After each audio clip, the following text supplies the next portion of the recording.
Wolverine, one of the most important members of the X-Men. A mutant superhero with a traumatic past, a government project specimen, his friends turning into foes, and faded memories of his family. These unfortunate factors have shaped his long, centuries-old journey of being one of the world's most loved superheroes. Marvel Comics has rightfully given him an alternate storyline in its The End series. Let's give you a sneak peek. In this series, the death of Sabretooth, Wolverine's most significant frenemy, leads him on a journey to discover his past and face some harsh truths in what can be called his last mission. Before we dive in, we have one request. If you love our content and want to see more videos and explainers on Wolverine or any of your other favorite characters, please subscribe to our channel and click the bell icon for more updates. If the End series interests you, we've previously covered the Hulk's End, so check that out as well. Now, let's set off with Wolverine on his final adventure.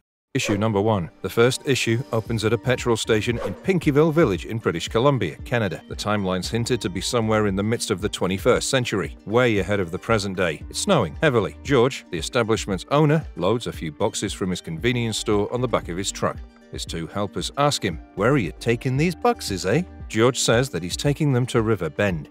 The first helper's expression changes. He asks, "Are you going to see that weirdo?" George defends this weirdo, saying that he's an ordinary person, just like them, who also gives them half of their business. The second person then asks, "I've heard he's a mutant." George prepares to leave while the two helpers blabber nonsense about mutants. Curious, the first helper asks George, "Since when have you been delivering to that old nut?" "Since the age of 11, George says as he drives away. Down in the forest, a man hidden in the bushes prepares to attack a grazing deer. His eyes are fixated on the animal. He looks determined to catch it. Unfortunately, he steps on a twig, alerting the deer, which sprints away. This man then jumps out. It's Logan, aka Wolverine. He's aged well. Long silver hair and the same aggressive look on his face. He tries to catch the deer while chasing it, even popping out his trademark metal claws. Before he can attack, the deer slips away. Logan loses his balance and falls. While walking back after hunting a rabbit, Logan's shown having a hard time putting his claws inside, a sign of old age. Logan often speaks to himself and loathes his aging. He reaches his cabin and sees George with the groceries he ordered. George is a trustworthy man. He's kept Logan's identity a secret in the village despite rumors of the mutant running wild. As George finishes unloading, he gives Logan a letter. Logan reads it and his face drops. Victor Creed, aka Sabretooth, is no more. Sabretooth, Logan's most important frenemy, couldn't fulfill the final wish of getting Logan by his side. George and Logan attend his funeral. Logan tears up. He's sad too. The only person in the world to have shared his animalistic traits and powers is no more. Their sad relations could never be mended. While Logan narrates Sabretooth's story to a curious George, explaining how his bloodthirsty psychopath frenemy ultimately couldn't achieve fame through his actions, Sabretooth's attorney comes up from behind and hands over a letter with a seal to him. She leaves after saying that Sabretooth adored Logan and highly regarded him. George and Logan are heading somewhere at night. Logan suddenly wakes up after seeing a nightmare in which he's submerged in a pink solution, and a few scientists prepare to inject him with a syringe. They stop in front of a vast estate. Logan gets out of the truck and rushes inside. George follows him despite being told not to. The duo passes by the Howlett mansion, Logan's birthplace, all run down, where George expresses surprise at seeing the Howlett seal on the house, which was also there on Logan's letter from Sabretooth. As they stop in front of the grave of John Howlett Sr., Logan picks up a book on Japan kept on it. It explains that someone who knows him well has led him into the estate. Logan then narrates his story to George, of how he doesn't have memories of his past, his family tragedies and financial troubles. The only thing he remembers is being kidnapped by a group of scientists, planted the metal claws after replacing his skeleton while working on a project called Weapon X. The reason he doesn't have any memories is because of this experiment, turning him into a mutant who could erase bad memories. Some memories of the experiment, however, remain embedded in his brain. Logan survived these flashbacks since the late 19th century, the era he's originally from. The experiment also gave him the boon, or bane, of a longer life. As he spirals into anxiety, he even starts doubting the trustworthy George for leading him to this trap. He realizes that he has to solve the mystery that haunted him for years, Weapon X.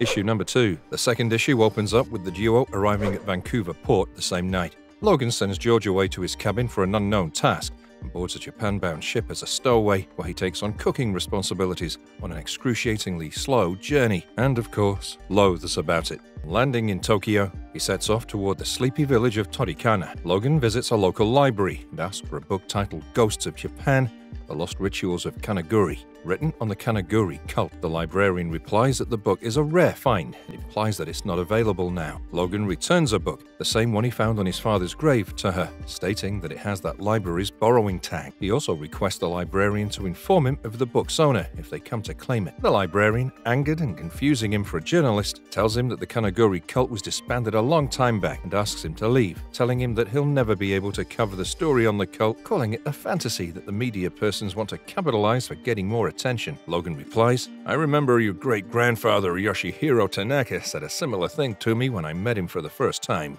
The librarian turns pale on hearing this. It's night in Torikana, and fervent chanting can be heard from one of the houses. Logan arrives on that house's roof and looks through its window at a ritual being performed. People involved, from the Kanaguri cult, are about to sacrifice a virgin woman to please the gods. Angered, he breaks into the house and confronts the members. "Don't forget, Kanaguri lore says I don't get as far as the door," says Logan. He fights off the Kanaguri henchman and helps the young woman escape. While holding the Kanaguri henchman's collar, Logan tells him that he's been called by the boss. "How do you know about Kitsunebi?" asks the Kanaguri member. Jubilant at getting the boss's name, Logan screams, "Why did Weapon X bring me here? Give me the names and ranks of those involved." The henchman is shot dead by a mysterious figure on the roof. It vanishes as Logan spots and tries to follow it. The woman saved by Logan from being sacrificed hasn't been spared either. As Logan climbs the Hirigana-san mountain while braving the bitterly cold winds and snow, he recalls a passage from the book that was placed on his father's grave. He recalls reading that the Hirigana-san mountain near Torikana has a deity protected by a ruthless white demon called Kitsunebi, also the name of the Kanaguri cult leader. To meet the deity, one has to traverse through solid and chilly winds, but the ruthless Kitsunebi freezes and kills the devotees. The villagers don't venture near the mountain out of fear, leaving it desolate. In the passage, the mountain has been compared to an old man with a fierce and protective bodyguard. Logan reaches the summit and sits in front of a Buddha statue. Logan later screams out to the person who got him here to pursue the Weapon X mystery, and a white figure comes out and attacks him. It's the figure Logan saw on the roof, which murdered the Kanaguri henchman and the young woman. "You invited me," exclaims Logan as he tries to fight the figure off, but it beats him and he falls to the floor. "I want you to know that I could have killed you any time in the last 200 years, says the figure. Logan asks, "Why didn't you?" and collapses. Meanwhile, in Canada, George rummages through Logan's log cabin and finds a magazine titled Wine Lover. He decodes the title into Wolverine and feeds it into a computer. A message pops up with Logan requesting something out of a trunk kept in his cabin, telling George he can keep the rest of the contents as a tip. As George opens the trunk, he's shocked. It's stashed with money, which Logan needs for his mission. Issue number 3. This issue starts with an injured Logan picking himself up after being beaten up by the white figure. He picks himself up and starts walking. As he fights the harsh winter, he rebukes and reasons with himself the motive of finding the secrets behind Weapon X in Japan. Unfortunately, Logan slips and falls off the mountain and has a bloody fall. "You should have gone home." "No, I'm not gonna die until and unless I find them," Logan mumbles as he decides between life and death, convincing himself to stay alive to close this chapter. Logan gets flashbacks of his life, again a memory of the experiment and his childhood at the Howlett estate centuries ago. He reminisces on his life, repenting that he spent all his life and energy finding the perpetrators. He suddenly sees a woman's soul come, who offers to take him away. Logan asks who she is before passing out. In the meantime, a few people arrive on motorsleds and bring him into a heavily guarded castle. As Logan's placed on a bed, he has a vivid nightmare of the experiment, where he's tied down to a stretcher while being studied by scientists, and his body embedded with pins and needles is dumped into the tank with the pink solution, followed by the metal claws popping out, and he wakes up abruptly. He's in a room with medical equipment and his injuries have been treated. Logan sees a monk in his room and follows him to a heavily guarded door. An impatient Logan asks him about where he is and why. The monk then opens the door, and what Logan sees baffles him. He sees a man in Japanese warrior attire standing in front of a fire, behind which a massive photo of the Howlett mansion hangs. "So, you're James. I've been waiting to meet you," the man tells Logan. "Not since my skeleton was replaced by you guys. You can call me Logan, but I'll never get used to it."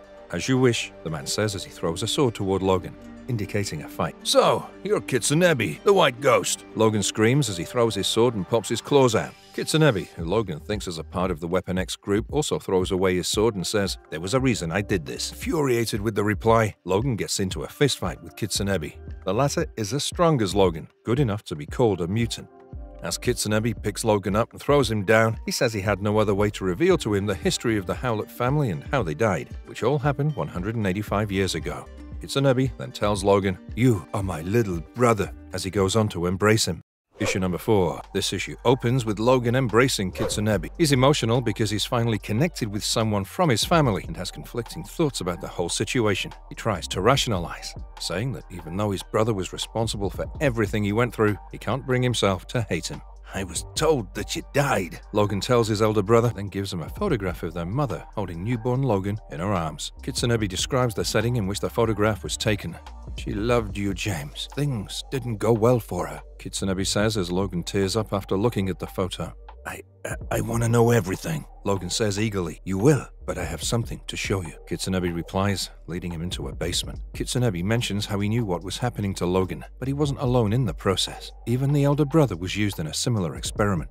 As he finishes the sentence, he shows Logan a glass tank, the same tank in which Logan sees himself floating in his dreams. Kitsunebi confesses to his younger brother. He helped in designing the tank, and since both of them were immersed in it for the Weapon X project, aimed to enhance the superpowers of supposedly mutant humans, they get nightmares about this apparatus to date. The project, supposedly a century old, didn't work out, unfortunately, and the people working on it were no more. After this project, the Howlett brothers were the only living proof that such an experiment, all for nothing, took place. As Logan gets a stronger flashback of him in the tank being experimented on, he breaks it in a rage. Kitsunebi says he envies Logan because, unlike him, his younger brother's healing factor can erase all his trauma.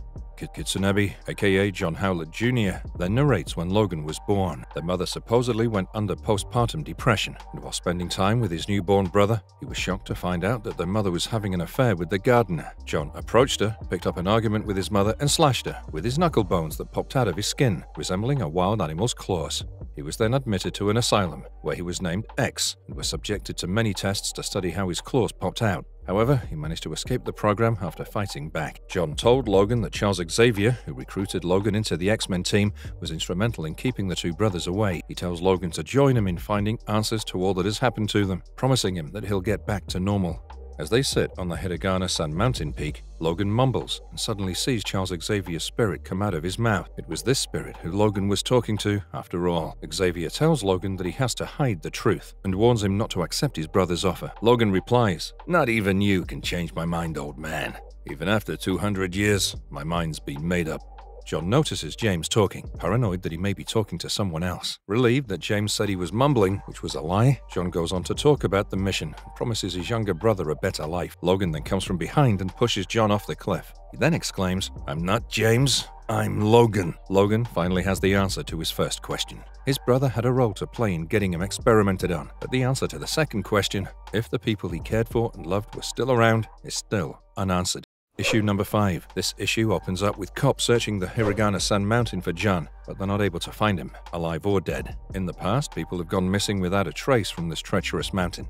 Logan, however, doesn't believe it. He claims John's not dead. Of course, the Howlett brothers have special powers that keep them alive. Logan has also confessed to the police that he pushed John off the mountain. An X-Men team is also seen participating in the investigation. 2 members of the superhero organization try to interrogate Logan, but he refuses to cooperate. He can't associate himself with the current crop of X-Men due to value differences and the strong bond with his past team members. The newer X-Men representatives tell Logan they'll fly him down to their headquarters in Canada and continue with the investigation. The X-Men ask Logan if he knows of John's plans, to which he replies that he has no idea. At their layover in New York, Logan disses the X-Men escorting him, saying that in the past, they could fly to wherever they wished, although that was before immigration laws strengthened. He steps away for a bathroom run, and the X-Men also permit him, having high regard for his seniority. As Logan relieves himself in the washroom, he meets his new right-hand man, George, who gives him the money he found in the locked cabin. "You have nerves of steel," George says. "You know I can't tell you anything, right?" Logan asks. "Doesn't matter." George smirks and replies, "It's fun to guess anyway." Before parting ways and promising to meet again, George asks Logan where the money came from. It doesn't matter," Logan replies. After some time, the X-Men, suspicious that Logan's not out yet, barge into the washroom, break open one stall, and see George instead. Logan's given them the slip. He escapes wearing George's jacket. George is later taken down to the headquarters, where he's being interrogated about Logan's whereabouts, but no results are obtained. The X-Men, meanwhile, have a hunch that John is out somewhere, alive. Logan boards a flight to Las Vegas and argues with Xavier's spirit while traveling, implying that lying to the X-Men about not knowing John's future plans was a good call, because they'd not have been able to do anything significant anyway. Logan heads to a bar after landing, inquiring about his elder brother. As he gets some information, a biker gang called the Rat Packs comes and tries to threaten him to drop his search. In defense, Logan pops his claws out and threatens them to go away, but one of the bikers attacks him with a glass bottle. Unscathed and angered, Logan fights against the gang and injures the members, some of them fatally.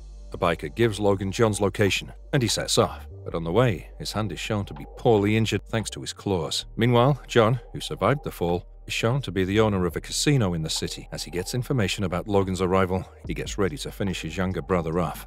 Logan has already arrived outside the casino, in his X-Men uniform. Issue number 6. This issue starts with Logan strategizing his entry into the heavily guarded casino to confront John, who's sitting in a cabin and watching every move. On seeing his silhouette in a one-way lift approaching his floor, John exclaims how it was always easy to read Logan's mind and fool him. Little did he know that Logan had a trick up his sleeve. He pasted his clothes on the lift's window and held on below it to hide himself. John, who seems jubilant about having to meet his brother before getting him killed by his guards, is shocked after he sees Logan's trick. Logan's already broken into the casino and kills all the guards. He then enters a laboratory and sees a nuclear storage tank. John reaches down and gets in to talk to his younger brother, who's about to deactivate the tank when he walks through the wall and calls out to him. John requests Logan not to damage the tank, otherwise his plan of destroying Las Vegas and causing economic turmoil would fail. The tank is one of John's plans to monopolize the gambling market and become its undisputed leader. At the same time, not destroying the machine would mean that mutants wouldn't have to go to asylums again and could live with normal human beings. "Well," Logan says, "this is the difference between us. While you're trying to play God, I'm trying to make space for myself in the afterlife. You don't deserve to be liberated." Both brothers then get into a fight. Logan accuses John of using the reasoning as a pretext to earn more money and live lavishly. It's not about that mutant fraternity. As the fight gets violent, John throws personal jibes at his brother, accusing him of killing Xavier and other things he did to Rose, his love interest. He even accuses his younger brother of abandoning his children, as they couldn't become mutants like him. Logan doesn't remember anything. John continues, "You've been a worthless brother and son. You hide in the hills to avoid the shame of being a worthless father." As both brothers get up after the fistfight, John dares Logan to go ahead and destroy the weapon. Logan says that the bomb named Ecstasy 2023 is something he knows about, and he's managed to disable the bomb by damaging 2 of its triggers and its circuit boards. John first says that he can make sure that the components are manufactured again in a few months and get the bomb repaired. Or Logan partners with him and gets a share of the casino business, in this case, after evacuating people.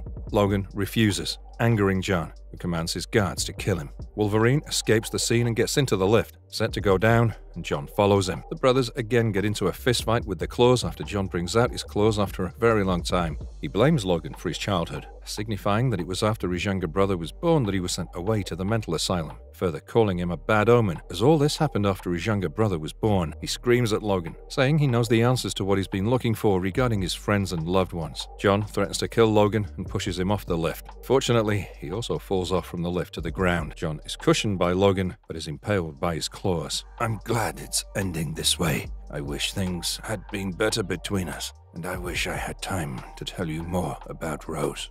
John groans as Logan looks into his eyes, surprised by what just happened. "I am proud of little brother," John says before he succumbs to the injuries. Logan holds John's corpse as police helicopters and cops close in on him. Logan is, of course, unfazed. He's thinking of what John told him, probably bothered that he may never know about the people he loved and cared for. Logan solves the mystery behind Weapon X, but fails in the mission of finding out about his friends and loved ones, with his only brother, who allegedly knew everything, dead. Marvelous verdict, Logan accomplishes a part of his last mission, understanding who were responsible for replacing his skeleton under the Weapon X program solved. However, he's lost everyone dear to him, blood-related or even frenemies like John Howlett Jr. and Sabretooth. What's angering is that despite being impaled, although unintentionally, by his younger brother, John continues his attempts to control or guilt-trip Logan, giving him bits of information about people he cared for, which he doesn't remember due to his ability to erase traumatic memories. The ending, we would say, treads in a very grey area. He's now the only mutant alive, and he has no one whose company he can cherish.